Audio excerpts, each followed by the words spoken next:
এখনকার ওয়েদারের কোনো ঠিক ঠিকানা নেই, এখনই রোদ এখনই বৃষ্টি। আজ এতটা তাপের পর হয়েছিল প্রচণ্ড বৃষ্টি। তারপর ক্লাস শেষে যখন বেরিয়ে পড়লাম, লজ্জাপতি কাছ থেকে একটু লজ্জা দিচ্ছিলাম কারণ বেশ মজাই লাগছিল। তারপর বাড়ি এসে পড়াতে চলে গেলাম, আর একেবারে পড়িয়ে আমি ঘরে ফিরে এলাম আর কি। আর আমার ঘরে ফিরে আসতে বেশ এতটা টাইম হয়েছিল, আর এদিকে শ্রেয়া শিখছিল গান বোনের কাছে। আর এটা হচ্ছে আগের দিনের একটা ভিডিও, তোমরা শোনো কেমন গান করছিল।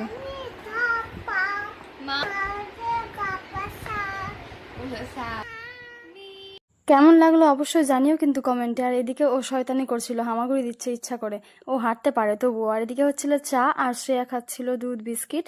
তারপর আমি এদিকে চা সাথে কুরকুরে বিস্কিট নিয়ে বসে পড়লাম। কি এনেছো? কার জন্য?